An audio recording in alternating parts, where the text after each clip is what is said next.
দর্শক, ভারতের নয়াদিল্লিতে শেখ হাসিনার সংবাদ সম্মেলন ঘিরে এবার মুখ খুলল ভারত সরকার। সাফ জানিয়ে দেওয়া হয়েছে, শেখ হাসিনার ওই সংবাদ সম্মেলনের সঙ্গে ভারত সরকারের কোনো সম্পর্ক নেই। শুধু তাই নয়, যেখানে বাংলাদেশ বৈধ সরকার নিয়ে শেখ হাসিনার যে মন্তব্যটি করেছেন সেটিকেও ভারত সরকার সমর্থন করে না। তাহলে এখন এই অবস্থা কেন নিল দিল্লি?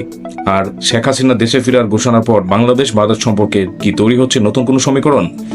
শুক্রবার সাপ্তাহিক ব্রিফিংয়ে ভারতের পররাষ্ট্র মন্ত্রণালয়ের মুখপাত্র রণদীপ জয়সওয়াল বলেন, শেখ হাসিনার সংবাদ সম্মেলনটি ছিল একটি বেসরকারি মিডিয়া সংস্থার আয়োজিত অনুষ্ঠান। এর সঙ্গে ভারত সরকারের কোনো সম্পর্ক নেই। অর্থাৎ শেখ হাসিনা ভারতে অবস্থান করলেও তার রাজনৈতিক বক্তব্যকে ভারতের সরকারি অবস্থান হিসেবে দেখছেন না নয়াদিল্লি। বাংলাদেশ ছাড়ার পর গত বুধবার নয়াদিল্লি থেকে প্রথম ভার্চুয়াল সংবাদ সম্মেলনে অংশ নেন শেখ হাসিনা।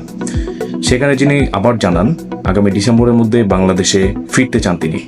শুধু তার দেশে ফেরার ইচ্ছার কথাই নয়, গ্রেপ্তার, কারাবাস কিংবা জীবনের ঝুঁকি থাকলেও দেশে ফেরার প্রস্তুতির কথা জানান তিনি।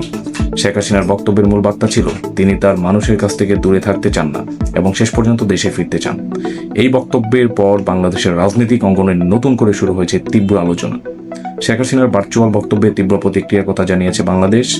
পররাষ্ট্র মন্ত্রণালয়ের এক বিজ্ঞপ্তিতে বলা হয়েছে, নয়াদিল্লি শেখ হাসিনাকে গণমাধ্যমের সঙ্গে কথা বলার সুযোগ করে দেওয়ায় বাংলাদেশ ক্ষুব্ধ।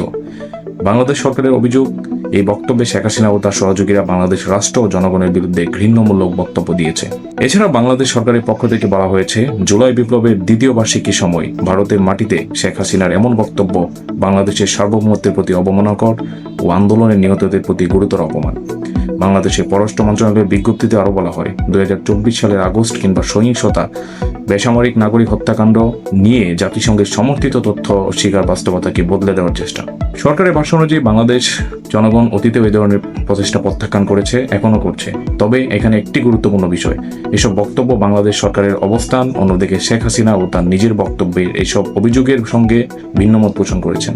অর্থাৎ এই ঘটনাকে ঘিরে দুই পক্ষের সম্পূর্ণ ভিন্ন রাজনৈতিক আইনি ব্যাখ্যা রয়েছে।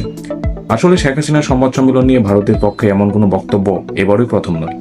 এর আগে মঙ্গলবার নয়াদিল্লি ব্রিফিংয়ে ভারতের পররাষ্ট্র মন্ত্রণালয়ের মুখপাত্র রণদীপ জয়সওয়াল জানিয়েছিলেন, এই অনুষ্ঠানের সঙ্গে ভারত সরকারের কোনো সংশ্লিষ্টতা নেই।